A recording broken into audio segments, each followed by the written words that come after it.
China anatoa karatasi nyingi sana hapa. Tumsifu Yesu Kristo. Raha ya milele umpe Bwana, apumzike kwa amani. Kila siku katika maisha yetu tunaalikwa kumhubiri Kristo, sio kwa maneno tu, ila kwa maisha yetu. Mwadhama Polycarp Kardinali Pengo alimhubiri Kristo sio kwa maneno wala sio kwa maadhimisho ya Ekaristi takatifu au sakramenti zingine, ila alimhubiri Kristo kwa maisha yake. Kwanza naomba nichukue nafasi hii kumpa pole Mhashamu Askofu Mkuu Yuda Thaddeus Ruwa'ichi, Askofu Mkuu wa Jimbo Kuu la Dar es Salaam, Mhashamu Henry Mchamungu, Askofu Msaidizi wa Jimbo Kuu la Dar es Salaam, mapadri, watawa na waumini wote wa Jimbo Kuu la Dar es Salaam. Lakini pia tujipe pole sisi maaskofu, Baraza la Maaskofu Tanzania, kwa kuondokewa na mmoja wetu katika urika collegiality. Natoa pia pole kwa kanisa zima la Tanzania. Baba huyu hakuhudumia tu Dar es Salaam, alihudumia pia kwa maisha yake, alihubiri Injili kwa kanisa lote la Tanzania. Natoa pole pia kwa kanisa katika ngazi ya Afrika, kanisa katika ngazi ya SECAM, kwanza kanisa katika ngazi ya MESEA. Tuna rais wa MESEA hapa na katibu wake mkuu, ili watapata nafasi muda fulani wa kutambulishwa. Lakini pia kanisa la Afrika katika ngazi ya SECAM, ambapo pia tunaye rais wake hapa Mwadhama Fridolin Nambongo na katibu wake mkuu. Naomba katika kutafakari maisha ya Mwadhama Polycarp Kardinali Pengo itaje mambo matatu ya kumwombea, lakini pia kumsindikiza katika safari yake ya mwisho hapa duniani, ambapo kesho atalazwa huko Pugu. Jambo la kwanza, Mwadhama Pengo alikuwa zawadi ya pekee, ni zawadi ya Mungu, zawadi ya pekee ya Mungu kwa kanisa la Tanzania na hata Afrika. Wazo la pili, imani yake haikutetereka, ilibaki ilivyokuwa tangu mwanzo mpaka mwisho. La mwisho ni nguvu ya yote yeye aliyatoa wapi. Wazo lile la kwanza, Mwadhama Pengo Kardinali ni zawadi ya Mungu, tunaita ni rare gift. Na zawadi ya Mungu ni zawadi zile adimu ambazo Mungu anazitoa kwa wakati wake na kwa muda wake. Kwa hiyo yeye aliamua kuitoa zawadi ya maisha yake kwa kanisa la Tanzania kwa wakati wake. Zawadi kama hizo hazitolewi mara kwa mara na hazipo, it's very rare, it's a rare gift.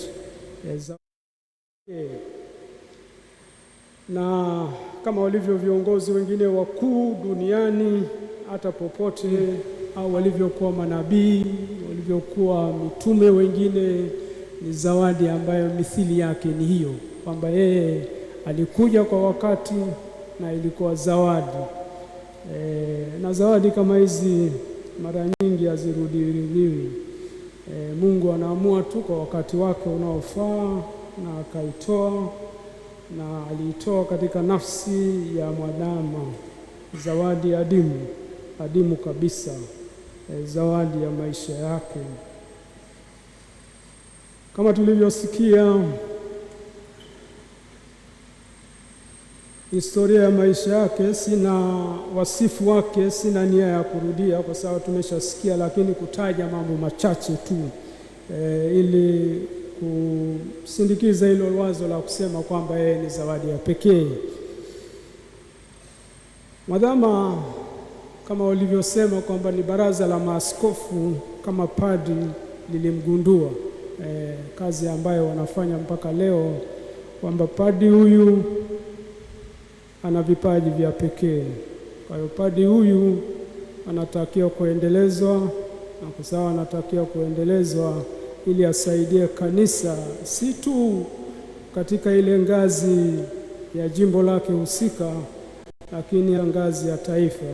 Kwa hiyo tangu mwanzo baraza lilimspot, likaona huyu kule jimboni hatatosha, inabidi apewe majukumu mazito yatakayomfaa. Kuna mapadi wapo hata hapa ambao wana picha kama hiyo, lakini hii sio siku yenu leo, nyewe mtulie kwanza. Sasa kama zawadi ya pekee unaweza kuona katika maisha yake ilivyoenda haraka. Miaka 27 tu anapewa upadisho, tayari ni padi pale Sumbawanga, na baadaye muda mfupi baada ya kumaliza masomo yake kule Roma, manake askofu hata kumchelewesha, alimpeleka masomoni.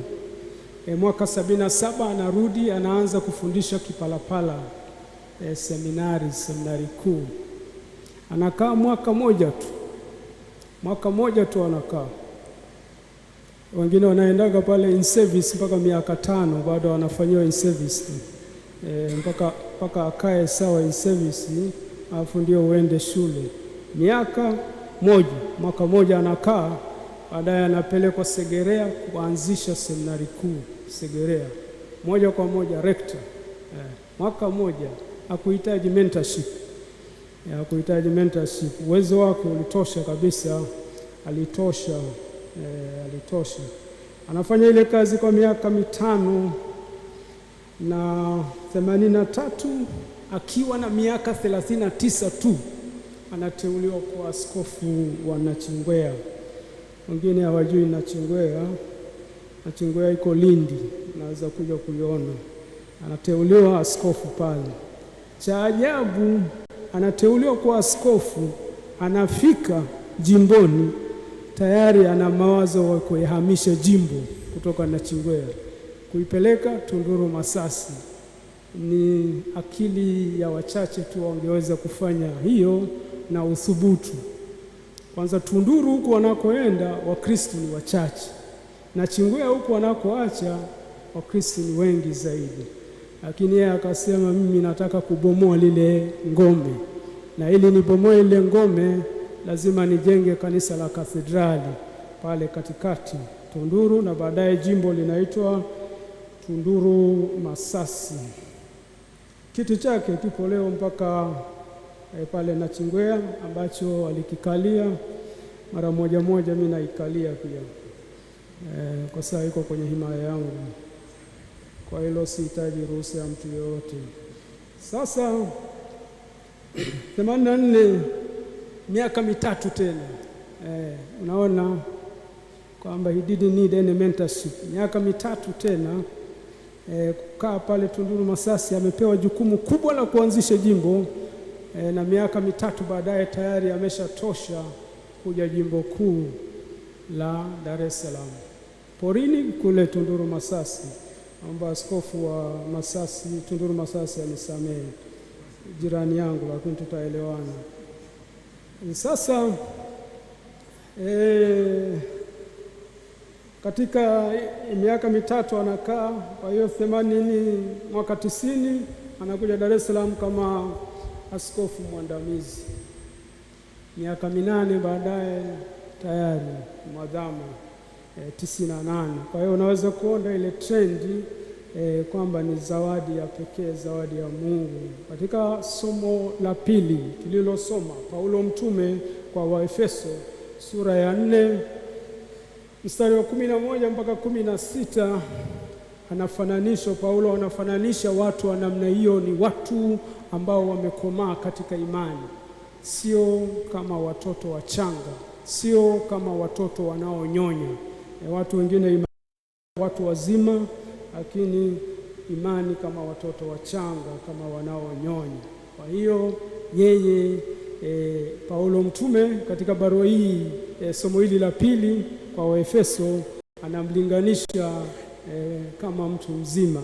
Imani yake imekumba, hapeperushi kutoka upande mmoja kwenda upande mwingine, na Paulo mtume anatoa hiyo onyo, na yeye anaendelea katika hiyo imani yake, na hiyo anaileta Dar es Salaam kama kufanya reform kama walivyofanya mwalimu wa maadili, anakuja hiyo nayo kufanya hiyo reform katika jimbo kuu la Dar es Salaam katika maadili.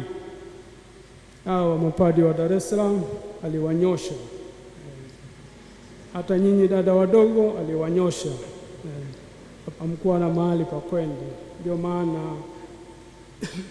hamkukengeuka. Lakini maana yake ile reform yake ni kama ya watakatifu wakuu, kama akina Mtakatifu Francisco wa Assisi, Mtakatifu Teresa wa Avila, Mtakatifu Yohani wa Msalaba, Mtakatifu Bernardo wa Kilovo. Ile reform yake, na reform kubwa anaifanya kwa mfano wa maisha yake, sio zaidi.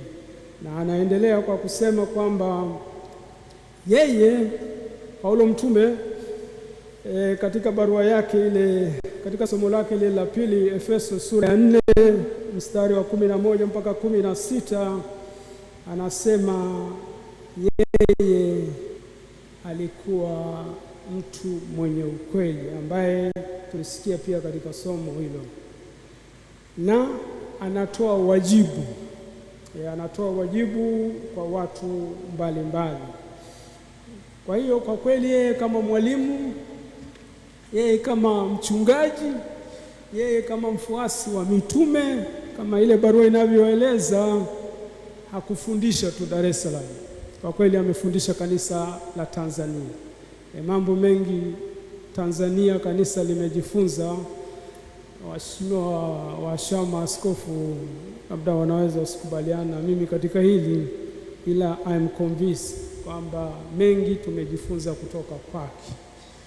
Kwa mfano participation, ile kugawa utume, waka wa wata, utoto mtakatifu, wale wote walipewa majukumu, aliwapa majukumu na majukumu ambayo walifanya katika kanisa. Tegemeza jimbo tumesikia 94 ambayo ipo karibu majimbo yote sasa Tanzania, tumejifunza kutoka Dar es Salaam. Kwa hiyo baba huyu alikuwa mwalimu wetu sisi sote. Na tunaenda wazo la pili, imani yake haikutikisika. Imani yake haikutikisika, imani yake ilibaki imara siku zote. Alikuwa mtu wa imani iliyokomaa. Lakini imani hiyo anazungumza ukweli mwadhama siku zote, anazungumza ukweli kwa upendo mkubwa. Mimi nimekutana naye mara nyingi, unapoona anazungumza katika upendo. Anapokosoa kitu anakosoa katika upendo, hakuna chuki. Kwa hiyo upendo na ukweli unaungana katika Mungu. Huwezi kutenganisha ukweli na upendo. Mtu anayependa lazima awe mkweli. Baba awe mama anayependa familia yake lazima ataishi ukweli. Kama uipendi, ndio utakuwa mdanganyifu. Hivyo kwa mtu yeyote ambaye atapewa majukumu. Kwa hiyo ndivyo alivyokuwa baba mwadhamu. Ukweli na upendo katika maisha yake haikuweza kutenganishwa, ilikuwa kitu kimoja na vikaungana vyote katika Mungu, katika Kristo. Vikaungana vyote katika Mungu, katika Kristo. Kwa hiyo imani yake haikutetereka. Imani yake haikutetereka, ilizidi kukua. Ilizidi kukua siku zote. Na katika hilo la upendo na ukweli, Paulo mtume anatukumbusha kwamba tusiwe tena watoto wachanga ambao tunatupwa huko na huko, kuchukuliwa na kila upepo wa elimu, kwa hila ya watu, kwa ujanja, tukizifuata njia za udanganyifu.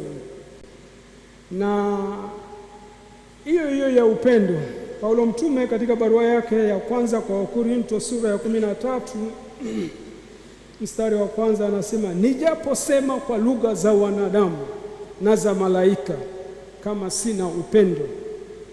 sina upendo nimekuwa shaba iliayo na upatu uvumao. Mtakatifu Sipriani, askofu wa Karthaje, Tunisia huko katika karne ya 3, alifanya utume wake wa askofu kwa miaka 10 tu, miaka 248 mpaka 258. Anamwandikia askofu mwingine ambaye ameuawa kwa upanga, Askofu Cornelius, Papa naye ambaye aliuawa mwaka 253, miaka 5 kabla ya Sipriani hajauawa. Na baadaye sikukuu za hao wawili zinaunganishwa, Cornelio na Sipriani, Septemba 14. Kwa hiyo labda hiyo niache kwanza, lakini inaunganishwa siku yake. Anaandika Sipriani, anamwandikia Cornelius baada ya kusikia Cornelius ameuawa. Anamwandikia na anaandikia kanisa la Roma. Anaandika ifuatavyo, anasema, ndugu yangu Cornelio, nimesikia juu ya ushuhuda wako mtukufu. Wewe Cornelio umeishi ushuhuda mtukufu. Nimesikia juu ya ujasiri wako wa kuishi imani. Nimesikia heshima juu ya ushuhuda wako, na sisi watu wa Karthaje tunashiriki katika hiyo heshima yako, katika hiyo utukufu wako, katika hiyo sifa yako. Kwa hiyo sisi waumini tulioko hapa leo tunashiriki katika heshima ya baba yetu Polikapu, na tunajivunia kwa mazuri ambayo ameyafikia. Tunajiona fahari katika hilo. Raha ya milele umpe Bwana, apumzike kwa amani. Hizi nguvu huyu mzee kazitoa wapi? Hizi nguvu yeye kazitoa katika uhusiano wake na Mungu. Alikuwa mtu wa sala siku zote. Tumesikia aliamka saa 10:30. Baada ya kujiandaa aliingia kanisani kusali. Amefika hapa St. Joseph, kabla ya kuingia ofisini ameingia kwenye kanisa la kuabudu. Wengine wanajua alivyozunguka hapa Dar es Salaam wakati wa baada ya kustaafu. Mara yuko hapo Padre Pio Shrine San Damiano, mara yuko Pugu, mara yuko Chang'ombe kusali kwenye kanisa za kuabudu, Rozari takatifu, ibada kwa Mama Maria. Na ndiyo maana anazikwa siku ya Mama Maria kesho Jumamosi. Wengine wanafikiri basi tu imetokea, ni coincidence. Hakuna coincidence kwa Mungu, ni providence, kwamba tangu Mungu alishapanga kwamba azikwe siku hiyo. Sasa yeye anaitoa nguvu yake katika sala. Nguvu yake anaitoa katika ile kushirikiana na Mungu, na alijinasua na mambo ya ulimwengu huu. Tulisikia alitoa mali zake zote, vitu vyake vyote alivitoa.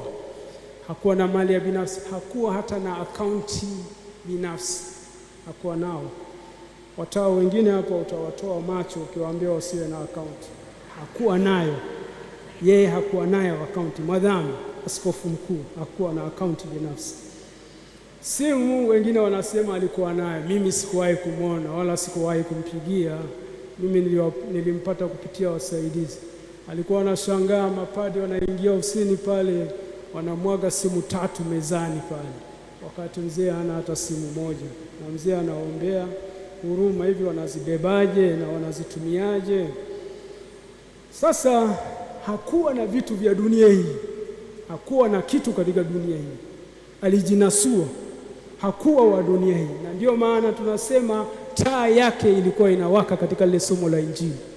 Kiuno chake alikuwa amekifunga. Ndio maana amechagua hata mahali pa kuzikwa huko Pugu kwenye kikanisa kidogo, amekataa kanisa la heshima hili la St. Joseph, azikwe kule Pugu. Sijui kama ungekubali, lakini yeye mwenyewe kachagua hiyo kwenye kanisa kile kidogo cha Pugu. Hakuhitaji heshima yoyote. Nafikiri na ndio maana pia amenichagua mimi, sio kupitia yeye, nizungumze leo mbele ya mawadhama hapa na maaskofu wakuu, mtu kutoka Lindi. Tumsifu Yesu Kristo. Sasa kumalizia, anafariki karibu na sikukuu yake ya Mtakatifu Polikapi Februari 23. Wakati Polikapi anachomwa moto, alisali sala hii. Mimi naomba nisali hii sala ili iwe ya kumsindikiza baba yetu huyu. Mungu Baba Mwenyezi. Polikapi alisali mwaka 155 alipouawa. Mungu Baba Mwenyezi, Baba wa mwanao wa pekee Yesu Kristo, ambaye kupitia kwake tumekufahamu wewe, tunakusifu, tunakushukuru kwa kumwona mtumishi wako Polikapi Kardinali Pengo anastahili. Umkaribishe katika kundi la mashahidi watakatifu, apokelewe kwako kama sadaka nzuri na yenye kupendeza kwako. Mungu wa kweli, usiyejua kudanganya, ambaye pia hudanganyiki, kwa njia ya mwanao Yesu Kristo, utukufu uwe nawe katika Roho Mtakatifu milele na milele. Tumsifu Yesu Kristo. Tusimame na tukiri imani yetu na sadiki kwa Mungu.